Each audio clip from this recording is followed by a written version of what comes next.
কিরে কোথায় তুই? হ্যাঁ আমি হাজরা রোডের এখানে আছি, তুই আয়, আমরা একটা অটো করে বেরিয়ে যাব। না না, ওর অটো কেন, গাড়ি নিয়ে আসছি। গাড়ি? ঠিক আছে আয়। আমরা তাহলে পল্টুদার দোকানে যাচ্ছি তো?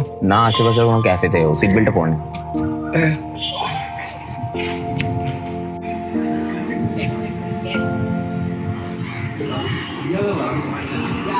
তো এখানেই আড্ডা মারিস আজকাল? ওই আড্ডা কাজ সব এখানেই। আর বল, তোর কাজ কেমন চলছে? তো জানিসই ওই। এক minute, getting a call. Hello. হ্যাঁ হ্যাঁ, তুমি ওকে বলে দাও না কালকে চলে আসতে। না না না, হবে না হবে না, এরকম ভাবে তো হবে না। হ্যাঁ বল, কি বলছিলি? হ্যাঁ ওই আমাদের পরশু একটা থিয়েটারে শো আছে। বাহ, আমি জানি তুই অনেক ব্যস্ত, তোর তাও যদি বন্ধু বান্ধব নিয়ে তোর একটু আসিস তাহলে আমার ভালো লাগবে, আর ফিনান্সিয়াল আমাদের একটু হেল্প হয়ে যায় আর কি। চেষ্টা করবো বল। হ্যাঁ মানে তুই চেষ্টা করলে অনেক। শোন না, বলছি আমি উঠি। হ্যাঁ কিছু খেয়েছিস?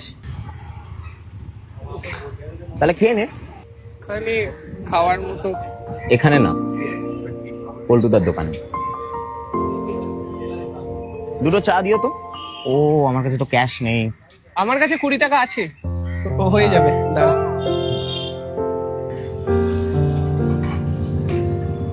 এখনো প্র্যাকটিস হয় এখানে? তোর মনে আছে সেই মাঠে খেলতে গিয়ে জানলার কাঁচ ভেঙে দিয়েছিলাম আমরা?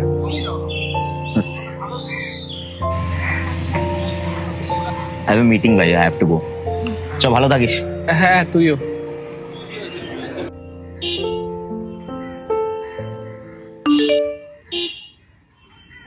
তোর থিয়েটারের প্রতিটা শোয়ে দুটো হাততালি এলেও তার মধ্যে একটা আমার হয়।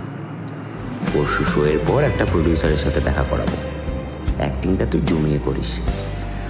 নতুন নাটক দূরত্ব, অনেক এগুক, শুধু আমাদের দূরত্ব কোনোদিনও বাড়বে না।